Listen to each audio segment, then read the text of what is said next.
안녕하세요. 오늘도 여러분이 행복하길 바라는 저는 오늘도 행복입니다. 내리사랑은 있어도 치사랑은 없다고 하잖아요.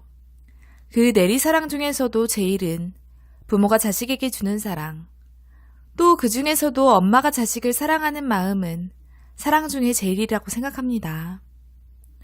아무리 우리가 엄마를 사랑한다 해도 시집을 가고 자식을 낳으면 우리가 엄마가 되어 자식에게 사랑을 쏟아주느라 엄마에게 그 마음을 갚을 길이 더 없어지곤 하죠. 한없이 주기만 해도 그 사랑은 아깝지 않다고 합니다. 그래서 엄마를 생각하면 가슴 한켠에 먹먹함이 남는 것 같아요. 여러분, 오늘 읽어드릴 글은 송정림님의 참 좋은 사람을 만났습니다라는 책 속 내용 중에 씻기 전에 어서 먹으렴이란 글을 읽어드리려 합니다. 어머니를 생각하면서 눈을 감고 잘 들어보세요. 제가 아는 지인의 어머님을 말년에 형님네가 모셨는데 치매에 걸린 어머니가 자꾸 길을 잃어버리고 이상한 행동을 해서 형님과 형수가 무척 힘들어했습니다. 둘째 아들인 지인은 그 당시 사업이 잘 되지 않아 결국 이혼하고 혼자 노숙인처럼 떠돌아다니고 있었습니다. 어느 날 지인은 어머니가 보고 싶어서 형수에게 찾아뵙겠다고 말했습니다. 둘째 아들이 온다는 말에 어머니는 들떠서 어쩔 줄 몰랐습니다. 저녁 시간이 되어도 둘째 아들이 오지 않자 어머니 식사를 먼저 차려드렸습니다. 그런데 어머니가 음식들을 몰래 주머니에 넣는 것이었습니다.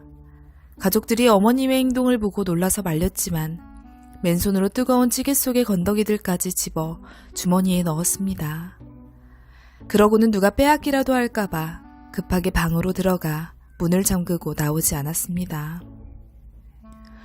밤이 되어서야 둘째 아들이 왔고 어머니 저 왔습니다.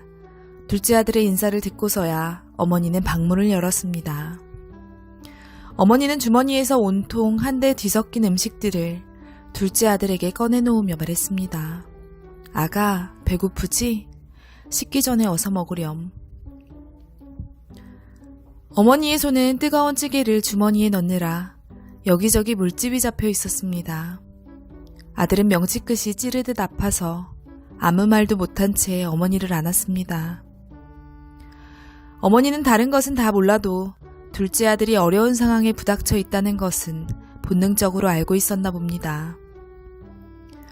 어머니는 자식 입에 밥이 들어가는 것이 가장 행복한 사람입니다. 어머니는 자식에게 밥을 먹이기 위해서는 내 한 몸 부스러지는 것쯤 아무것도 아닌 사람입니다. 아무 희망 없이 살아가던 지인은 어머니의 그 물집 잡힌 손을 떠올리며 이를 악물고 다시 시작했습니다. 그리고 지금은 다시 튼실한 중소기업을 읽어내고 당당히 일어섰습니다. 어머니가 돌아가신 지 한참 지났지만 지금도 힘든 날이면 어머니의 애타는 목소리가 들리는 듯 하다고 했습니다. 아가, 배고프지? 씻기 전에 어서 먹으렴. 사실 이 글을 처음 읽었을 때 저도 모르게 눈물이 났었습니다. 그래서 꼭 이 글을 여러분께도 읽어드려야겠다는 생각을 했어요. 지금 이 순간 효도를 하고 있는 딸이나 아들이어도, 속썩이는 아픈 손가락으로의 딸이나 아들이어도 엄마라는 의미는 표현을 못해서 그렇지 세상 그 어떤 의미보다 클 것이라고 생각합니다. 바쁘다고 엄마에게 소홀했다면 오늘 당장 전화로 안부를 전해보세요. 그리고 엄마가 이 세상에 안 계셔서 먹먹하시다면 엄마와의 좋은 추억을 회상하면서 마음으로 이야기를 나눠보심이 어떨런지요. 하늘에서라도 엄마는 자식 이야기라면 가장 반갑게 들어주실 거예요. 오늘은 여기까지입니다. 이 글을 통해서 오늘도 여러분이 행복해지시길 바랍니다. 감사합니다.